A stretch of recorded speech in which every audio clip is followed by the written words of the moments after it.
Hey, welcome to WrestleReward, the show that looks at whether the wrestle was worth the reward. Clever, right? I'm Justin, and today's episode looks at Backlash 2001 from April 29th in the All-State Arena from the shadow of Chicago, Rosemont, Illinois. Throughout the episode, I'll be giving out very special awards like the Golden Turtleneck, the Sign of the Times, the Gift of the Gods, the R. Donovan, the Brockberg, the Tan Mysterio, and the Don West Creamer, so let's start the show. The backlashing begins with a customary look at WWF New York while the Backlash theme bellows through the speakers, which sounds suspiciously similar to the Child's Play 3 theme song from 1991.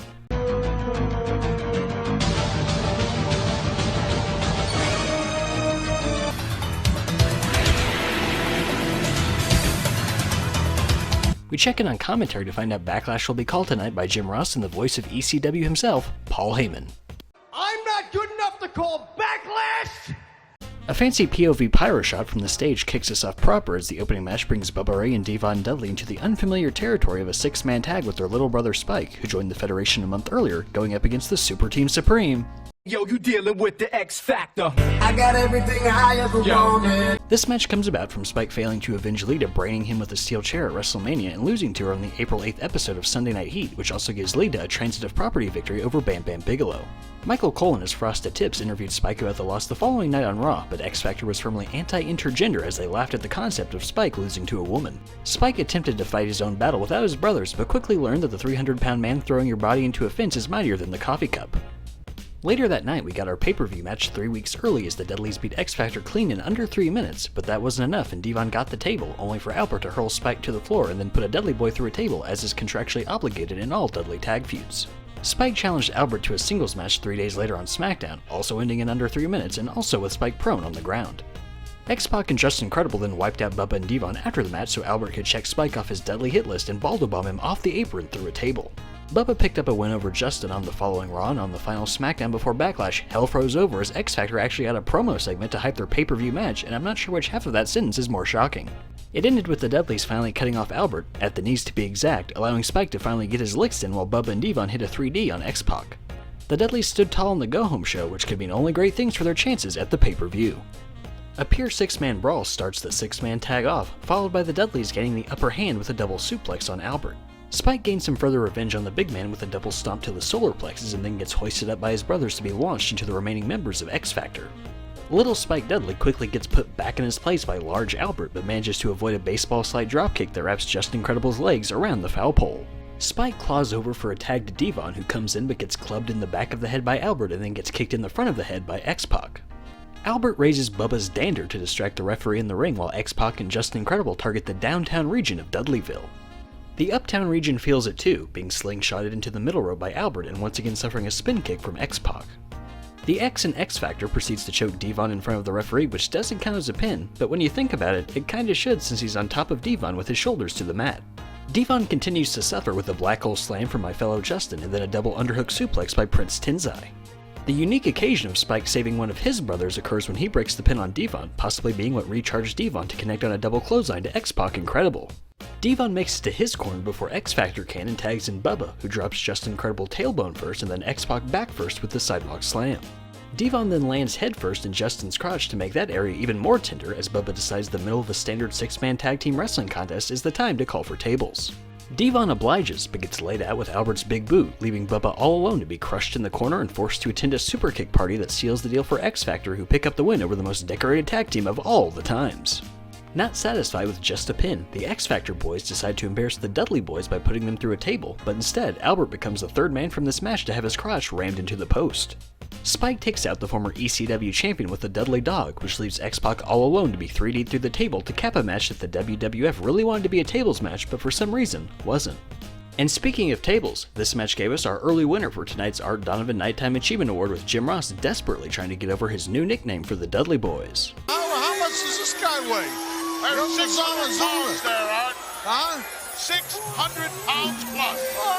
Oh! The Dudleys, the Wizards of the Wicked Wood. The Wizards of the Wicked Wood! The Wizards of the Wicked Wood lose the match!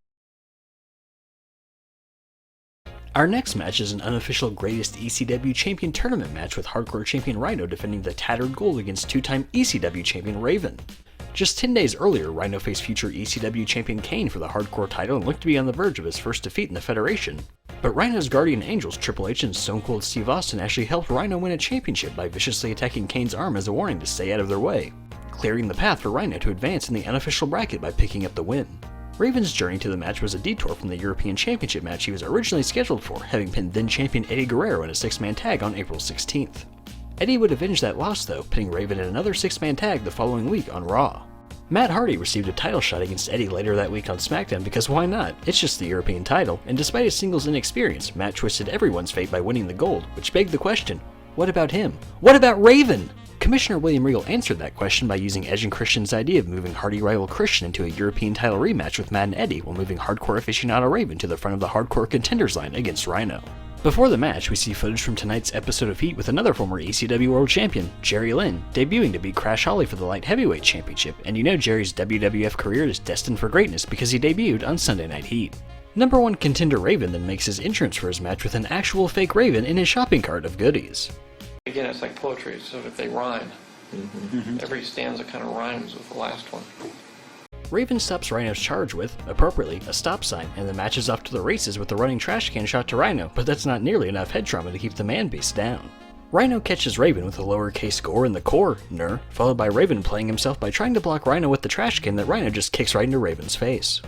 Rhyno parks Raven in a chair in front of the steel stairs on the outside and then runs up that hill, but apparently he didn't make a deal with God as he comes crashing down onto the chair. Raven gets him to swap their places and connects with the clothesline off the stairs, but it's only good for a 2 count.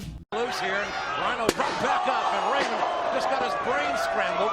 Rhyno blatantly ignores the keep off signs as he very much gets on the guardrail to rip them off, and after getting stopped with the stop sign earlier, tells Raven to keep off of him with the keep off sign. The most impressive physical feat of the night occurs as Rhyno military presses a whole ass shopping cart into Raven from the floor, but then gets drop toe holded into it by the master of that maneuver. Raven continues his comeback as well as the animal theme by firing up with a bulldog and winning a classic can versus cart duel, with the shopping cart collapsing onto Rhyno's chest as a result, but Rhyno still refuses to stay down. Raven lives the Black Friday fantasy of driving a shopping cart into Rhyno's sternum, but Rhyno comes right back with a can shot that knocks a few points off of Raven's 143-point IQ. Rhyno goes to finish off his prey, but goes careening headfirst right through the shopping cart, a spot the two would revisit 4 years later in their NWA World title match at TNA Unbreakable. Raven piles on with kitchen sink shots to Rhyno in the shopping cart, but not even the kitchen sink can stop Rhyno from nailing Raven with a gore to retain the Hardcore Championship in one of the WWF's most famous hardcore title matches. And for my money, it was also the most fun match of the night on this night in the Shadow of Chicago, which is why it takes home the Brockberg Award for Backlash's best match of the night. Proud and deadbeat Papa Heyman watches on at ringside as we find out Eric steals cable, and then we discover something far worse as tonight's Tan Mysterio Award winner for Worst of the Night strolls into the arena with Stone Cold modeling a camouflage jumpsuit that unfortunately we can see, but will definitely help keep fans from cheering the newly heel Steve Austin. Up next brings us royalty that England can actually be proud of when Sir William Regal of Blackpool introduces the world to the Duchess of Queensbury when he does battle with Chris Jericho in an aptly titled Duchess of Queensbury Rules match. Jericho let Regal know what he thought of his reign as commissioner of the Federation when he urinated into Regal's tea back in March ahead of retaining his Intercontinental title against the commission at WrestleMania. Things didn't end there though, as Jericho stopped Regal and future rival Stephanie McMahon's leather strap assault of future romance Trish Stratus the night after Mania by laying out Regal and running Stephanie out of the building. Jericho paid for that by having to defend his IC title against Stephanie's husband 3 days later on SmackDown, and it's Triple H versus Chris Jericho, so you already know how that match ended. Okay, Triple H, tonight, it'll take about 20 minutes and you will defeat him. Yeah. And that's all you know. That's usually the way it goes. Yeah, and Regal continued his torment of that miserable toe rag Chris Jericho with a 4-on-2 handicap match, seeing Regal join Team ECK against Jericho and Chris Benoit, where Angle picked up the win for his team over Y2J. Commissioner Regal then announced on SmackDown that Jericho would have to face him in a Duchess of Queensbury Rules match at Backlash, with the rules to be announced at a later date. We would get a taste of it a week later on SmackDown though, with Regal teaming alongside Kurt Angle against Chris Jericho and Chris Benoit in the very first ever Duchess of Queensbury Rules match. That one ended with Regal and Angle playing a Regal stretch ankle lock combination that extended well past the count of 5 and got them disqualified. That is until Regal revealed that under Duchess of Queensbury Rules, there are no DQs and thus Jericho's tap was valid, giving Regal and Angle a win in what's sure to become a new signature match type in pro wrestling. We're finally introduced to the Duchess herself, who you know is real because her security guard has an earpiece. She takes her seat in a throne by ringside that JR is definitely jealous of, while Paul Heyman gets in a dig at the recently departed Jerry Lawler. She's royalty. You know, it's about time legitimate royalty was in the World Wrestling Federation.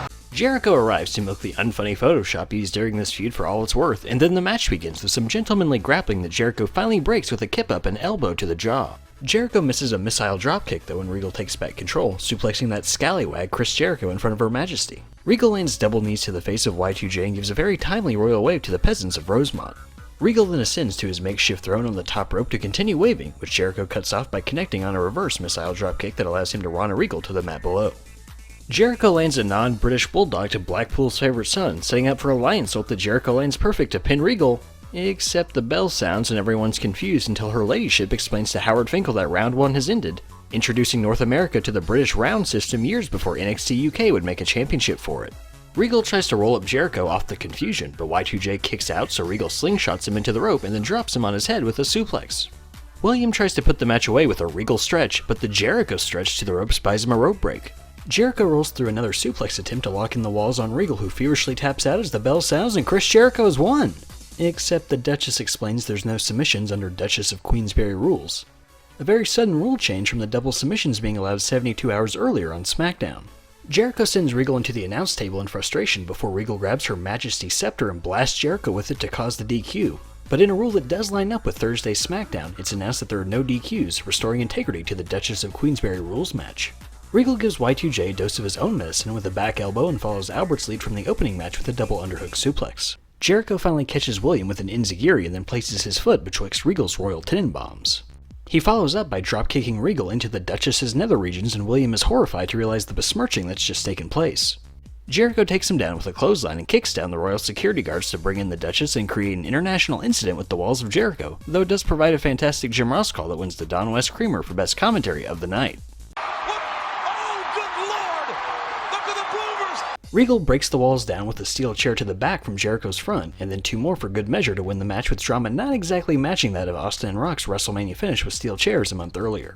The Duchess comes out of her own hair as she leaves with an aghast William Regal, and this stipulation is permanently laid to rest alongside WCW's Canadian rules match. Meanwhile, Big Show explains to Mr. McMahon backstage why he went to AEW, and then they both laugh at my funny joke.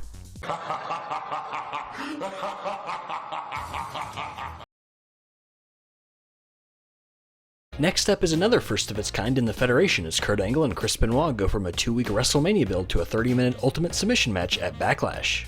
After a wrestling clinic at the aptly titled WrestleMania where Angle used the tights to cheat to win the athletic contest, Angle finally made Benoit officially tap out on the following SmackDown, but only with the assistance of Commissioner William Regal in a handicap match. 2 weeks later, Angle cussed the faux-turned-friend duo of Chris Jericho and Chris Benoit a tables match against the Dudley Boyz by pushing Angle through the table himself, which seems like a very loose interpretation of the rules for a tables match. Later that night, Angle excitedly previewed the 30-minute Ultimate Submission match by stating that pinfalls are nice, but submissions were his bastion because, As the kids say, it's my thing. And that he would demonstrate his superior submission prowess in a 5-minute exhibition. The lineup happened to include the future Eugene, Nick Dinsmore, and a variant Doug Basham with hair from OVW. Daniel Puder wasn't there, so Angle was able to mow through the field, tapping out all 3 men including Dinsmore, though Eugene would avenge that by winning Kurt's gold medal 4 years later. Angle showed mercy to his opponents by offering himself up, but it was Chris Benoit who showed up to accept the offer and applied the crossface, forcing Angle to tap out to the hold for the 4th time, all of which were only unofficial though. The match begins with Chris Benoit in purple, which is even more jarring than seeing Triple H in that color. Angle and Benoit pick up where they left off at WrestleMania by grappling around down to the mat, causing an early standoff, also like at WrestleMania. Angle wrestles his way back on top and has control of Benoit's ankle, but Benoit hooks Kurt around the neck and forces a rope break as they both roll into the ropes. The tables get turned with Benoit controlling the ankle of Angle and fashioning him into a crossface that's broken with Kurt getting, you guessed it, a rope break. Angle takes a walk and burns off a solid minute from the clock before getting back in and getting taken down, but crawling to the ropes doesn't save him this time because Benoit holds on and follows him to the floor to lock in a crossface. After the ref breaks that hold, Kurt grabs a steel chair that he threatens to use while burning off even more time from the clock. He finally gets back in and uses the corner break to sucker punch Benoit as he did at WrestleMania, catching him with a roll up into a heel hook out of it that Benoit taps to just 6.5 minutes in to save himself for the remaining 23 minutes. Kurt stays relentless and shot blocks Benoit down, but gets overeager and is caught by Benoit, who tries to lock in the crossface but sees Angle wiggle out of it and improvises into a cross of the arm breaker variety that Kurt taps to as the score is evened at 1. Benoit tries to keep the momentum going but snaps at the referee for enforcing the rope break, allowing Kurt to grab the chair from earlier and whack Benoit in the face behind the referee's back. That gives Kurt an opening for an ankle lock that Benoit submits to for Angle to take back the lead, and after the rest period, immediately locks in a crossface to humiliate Benoit as he taps to his own move and is put in a 3-1 hole after only 10 minutes. Kurt burns a few more minutes rolling around and grounding Benoit, who finally catches a break by catching the rope and back-bodying Angle to the floor. Kurt takes momentum right back though and shoots him into the steel stairs for more WrestleMania deja vu and wrenches in an ankle lock on the outside to burn more time and further weaken Benoit. He manages to escape an abdominal stretch back in the ring and goes for another crossed arm breaker, but Angle wisely scoots to the ropes to break the hold instead of his arm. Benoit resets and applies a sharpshooter, but the Olympic wrestler who never wrestled in ropes is seemingly glued to them as he grabs the bottom rope once again.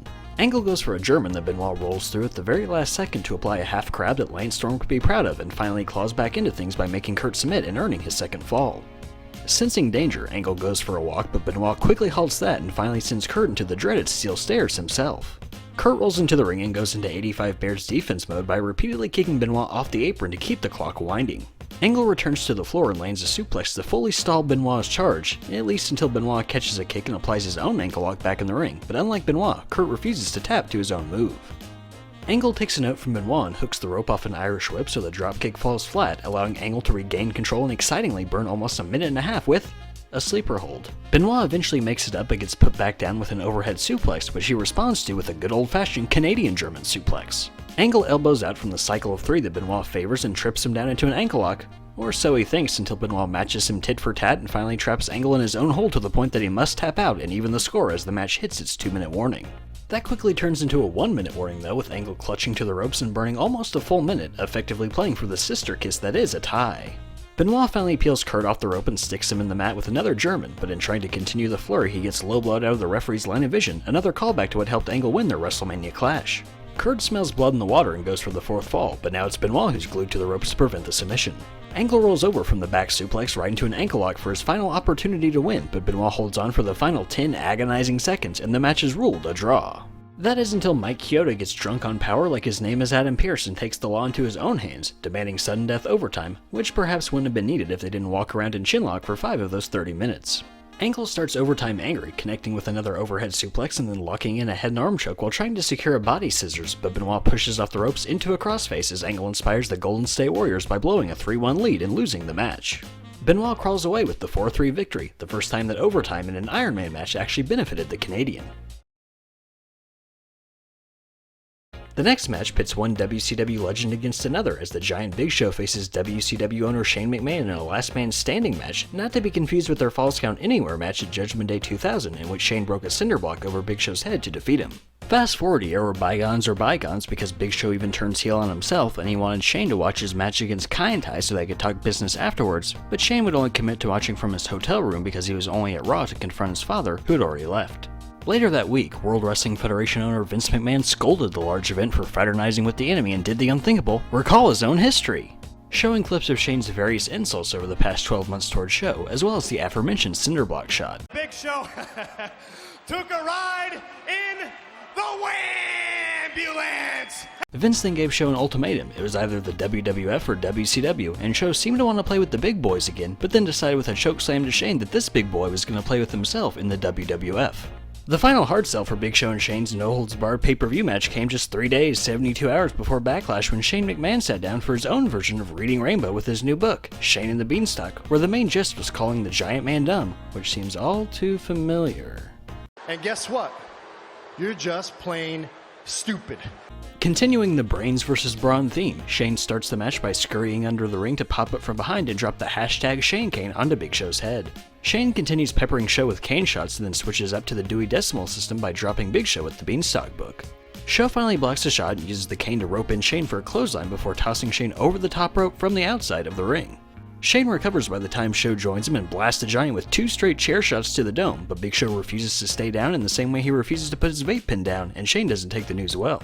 What Shane does do well, though, is set an example for the entire globe by going under the ring and masking up to administer a dose of revenge with the chloroform-soaked rag that he smothers the Big Show with. Why do you have chloroform? Why don't I have chloroform? Shane brings Big Show down to all fours and looks to have cheat-coded his way to victory, but the human game shark Vince McMahon sprints out in very comical fashion to one-up Shane by giving him 2 McMahon chair shots of his own. Vince walks out of the arena with the chair and kit that possessed the chloroform, though it's not as funny as when he stole his own ring bell to cancel the 60-minute Iron Man match that Triple H booked with Curtis Axel in 2013. Back in 2001, Show nails the final cut and has victory within the mile, but despite being almost there, he gives up right now to inflict even more punishment on the prodigal son with a thunderous chokeslam for the WCW owner. Show again can't let sleeping Shane's lie and pays for it when Test arrives to lay him out with the best big boot in the business. Test mounts Show and rains down blows, avenging the Big Show costing him the hardcore title on SmackDown by chokeslamming him into a pile of wooden pallets and even throwing him into the same metal crates that Test helped Shane use on Show a year earlier at Judgment Day. Test was also on the McMahon hit list after comments he made earlier in the month about Jeff Hardy attacking Vince's daughter and Test's former fiancée Stephanie that definitely haven't aged very well. Back at Backlash, Show and Test fight up the ramp where Show slams Test into a steel truss by the entranceway and lays him down on another metal case with a Juggalo Championship Wrestling sign overlooking them before World Championship Wrestling Shane makes the save. That is until the 500-pound man bursts through the curtain wielding a steel pipe. Show tries to lay pipe, but strikes out before throwing Shane at another steel truss, one that Shane decides to scale in order to escape the Big Show's wrath, another throwback to their Judgment Day match. Test recovers just in time and comes to Shane's aid, leveling Big Show with shots from a metal piece from the stage. That sets the stage for the moment that wins tonight's Gift of the Gods award for most gift-worthy moment of the show, the latest in a long line of insane Shane McMahon dives, this one off the top of the Backlash stage down to Big Show below. Test commandeers the nearby crane camera to give us a close-up of Shane McMahon's Nikes, then drapes the Boy Wonder across the crane as we see the owner of WCW wearing a WWF logo shirt and the definition of standing used very loosely as Shane is declared the last man standing, defeating the former WCW World Champion. Meanwhile, Vince says the quiet part out loud. I only have one son, and his name is Triple H. And Steve Blackman dines like a king on chicken wings and shrimp at WWF New York. The co-main event of the evening sees three future world champions clashing for Europe's championship with sexy Freddy Krueger himself, Matt Hardy, who won the European Championship by defeating Eddie Guerrero 3 days earlier with no build, defending his newly won title against former champion Eddie Guerrero, whose theme song is now available on WWF The Music Volume 5.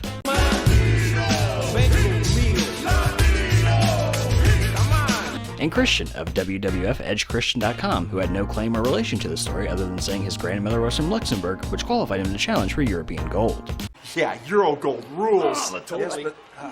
Commissioner Regal granted that request in the form of a triple threat in exchange for Edge and Christian agreed to injure Thorne and Regal's side Kane later that night. The match begins with Eddie and Christian attacking Matt like they're the Dream Warriors and depositing him back to the outside to make it one-on-one inside the ring. Christian wastes no time enjoying the new odds, kicking Eddie while he's down and then launching him up so he could come down with an extra punch thrown in there for good measure. Hey Laura. Christian then goes to splat Eddie against the mat again but gets Hurricane Rotted over instead. Latino Heat decides to load Christian onto the top turnbuckle and catches a returning Matt Hardy to hoist him up, but Hardy rolls through to avoid the Doomsday device and nearly scores the 3 count before bumping Eddie into Christian, who gets back in to cut off Hardy's Twist of Fate attempt. Hardy misjudges where they are in the ring by awkwardly sunset flipping Eddie out of the surfboard into the ropes, but makes up for it with this nifty pendulum DDT on the outside to Christian. Paul Heyman predicts the big money Matt persona 20 years early, and then Eddie brings him back inside the ring to bust his brain. Guerrero tries to take someone off the top rope for the second time when he loads Hardy up top, but Christian holds on tight and Eddie drops to the mat all alone. Then it's Christian's turn to get dropped as he crashes down onto Eddie before Matt connects on a double flying clothesline. Matt loses his religion by dumping Christian over the top rope, and if this was the Royal Rumble, Christian would be eliminated. Hardy goes back up top to drop the leg onto Eddie, but it's only good for a 2 count. After Christian returns the favor of throwing him outside, Edge comes out of nowhere to spear Matt in the aisle, but Jeff Hardy comes through in the clutch to break up Christian's pinfall in the ring and knock Edge off the apron so Matt can finally hit his Twist of Fate and retain the European Championship in a hidden gem of a match. However, the most valuable prize from this match belongs to Edge, who wins the Golden Turtleneck Award for Best Fit of the Night with his leather pants and see-through top that may or may not have been made out of saran wrap, giving us a fantastic snapshot of 2001 culture. And in our main event, we see 3 different championships being contested for between these 4 silver-coated men with the 2-man power trip of WWF champion Stone Cold Steve Austin and Intercontinental champion Triple H facing the tag team champions the Brothers of Destruction. It may have happened on April Fool's Day, but there was no fooling involved when Stone Cold sold his soul to the devil himself, Mr. McMahon, to win the World Wrestling Federation title at WrestleMania. The Rock didn't respond so well to that, living out Bret Hart's fantasy of trapping Vince in a sharpshooter until a world title rematch was granted. Rock got his wish, albeit in a steel cage, which didn't seem to faze him as he connected on a rock bottom to Austin. Rock was again screwed by Vince though, who attacked referee Tim White, preventing a 3 count, providing a distraction for Austin to low blow the Rock with. Out stormed Triple H to massive cheers, having recently capped a blood feud with Austin by defeating him in a 3 stages of hell match 2 falls to 1 in a match over a year in the making. The game got in Austin's grill and all hell seemed ready to break loose, and it did, but with Triple H opening his own can of whoop-ass on The Rock and siding with his bitter rival and his father-in-law to reign supreme, with The Rock being written off for the next 4 months to film The Scorpion King. The Nick Khan-esque takeover of the company continued later that week on SmackDown when Triple H defeated Chris Jericho to win his first Intercontinental title since 1998. It'll take about 20 minutes and you will defeat him. Yeah. And that's all you know. That's usually where it goes. Yeah, and The two-man power trip continued its reign of terror and attempts at stopping the crowd from cheering Stone Cold, first having Austin bloody his best friend Jim Ross in his home state of Oklahoma, and then by laying waste to Lita following a 6-person tag with Team Extreme on Raw. Thanks to Matt Hardy avenging his girlfriend Lita, Triple H would lose the IC title after just 1 week to Jeff Hardy in a shocking upset on SmackDown. That reign was even more short-lived though, with Triple H regaining the gold 4 days later on Raw, though nobody saw him actually win it since Kevin Dunn was too distracted by watching Stone Cold slowly walk towards Lita to show the finish. Another post-match attack ensued with Lita doomed for further destruction until the Brothers of Destruction emerged to scare the power trip off and replace the Hardy Boys in this feud. Kane with another championship, that of the hardcore variety, but thanks to Triple H and Austin, Kane would lose that title to Edge and Christian's associate Rhyno, freeing up one set of fake brothers to beat another in the main event with Kane and Undertaker claiming their first tag team title together. Kane and Taker took umbrage with Austin and Hunter calling themselves the most dominant pair in the World Wrestling Federation, prompting them to want to prove once and for all who was with a tag team match at Backlash, which was officially made for all 3 titles on the A Show, Sunday Night Heat. Stone Cold and Triple H continued targeting the arm of Kane with a second straight chair attack that night, an injury made even worse on the final SmackDown before Backlash when Edge and Christian did the bidding of their corporate overlords and concertoed Kane's arm as one final piece of revenge for taking their tag team title. Triple H eyes the JCW sign in the crowd, thinking of what possible talent he could sign from it in 10 years before Kane arrives to summon all 4 corners of fire with only one good demon arm. Hunter, Kane, and Taker to start, but that strategy gets swatted down along with Triple H by the man who beat him at WrestleMania earlier in the month. Stone impromptu eye exam on the outside as they burn time like their names are Kurt and Angle, and then decide to leave, which doesn't sit very well with the tag team champions. Kane shows off that even with only one good arm, he can still manhandle anyone, double-fisting both members of the two-man power trip. Kane follows up by using his good arm to clothesline Triple H in the corner, but soon gets caught with a high knee to the injured limb. So too does the Undertaker, jolting Austin into the corner to beg off Undertaker because heels do that, so now it's just a thing that the biggest badass character of all time also does. Taker stomps a mudhole in Austin for JR and then clears Triple H off the apron for the second time in this match. He blocks Austin trying to throw him into the turnbuckle and punishes the rattlesnake by whipping him into the buckles until he collapses. Austin pleads for a handshake, but ROH is still a year away from being invented, so Taker just kicks him right back down. Taker then connects on Old School to Triple H, but much bigger news. It's a sign of the times. It's a sign of the times. We see our 4th different sign for Mancow's Chicago-based Shock radio show during this match after seeing 2 different ones in the opening match and another during Regal vs. Y2J, walking out the sign of the times award on this night for WCW legend Mancow Muller. Taker goes for a double play by ascending back up top in the opposite corner to hit Old School on Stone Cold, and not only does he do that, but he makes it a triple by punching Triple H over the top rope. Hunter finally strikes back with a punch of his own to Taker to break up a last ride, allowing he and Austin to cut the ring in half and ground Taker in their corner. The Undertaker finally stops the onslaught by catching Triple H with a tornado DDT, but fearing Kane's injury refuses to tag his baby brother in and suffers at the arm of Austin as a result. Stone Cold tries for the elbow drop off the Lou Thesz press but gets goozled on the way down by Taker, who stands Austin up and boots Triple H away and falls down to where Kane makes a blind tag, forcing his way back into the match where he throws a big boot bash of his own, taking down both Austin and Helmsley. Kane clotheslines Triple H back down to the floor so he's free to land his flying clothesline to Austin before cutting off the game's re-entry by throwing him off the top rope. Hunter does manage to cut off Kane's chokeslam attempt on Austin, but Kane pushes out of the stunner to drop Stone Cold with an elbow. Kane stops Triple H once more by dropping him with a good arm clothesline, but it gives Austin the opening to armbar DDT the bad arm of Kane, which is child's play compared to Stone Cold and smashing his arm with a steel chair against the announce table. That begins several minutes of working over the arm of Kane, with the Big Red Machine finally saying no more and sending Triple H sailing over the top rope all the way up the rampway.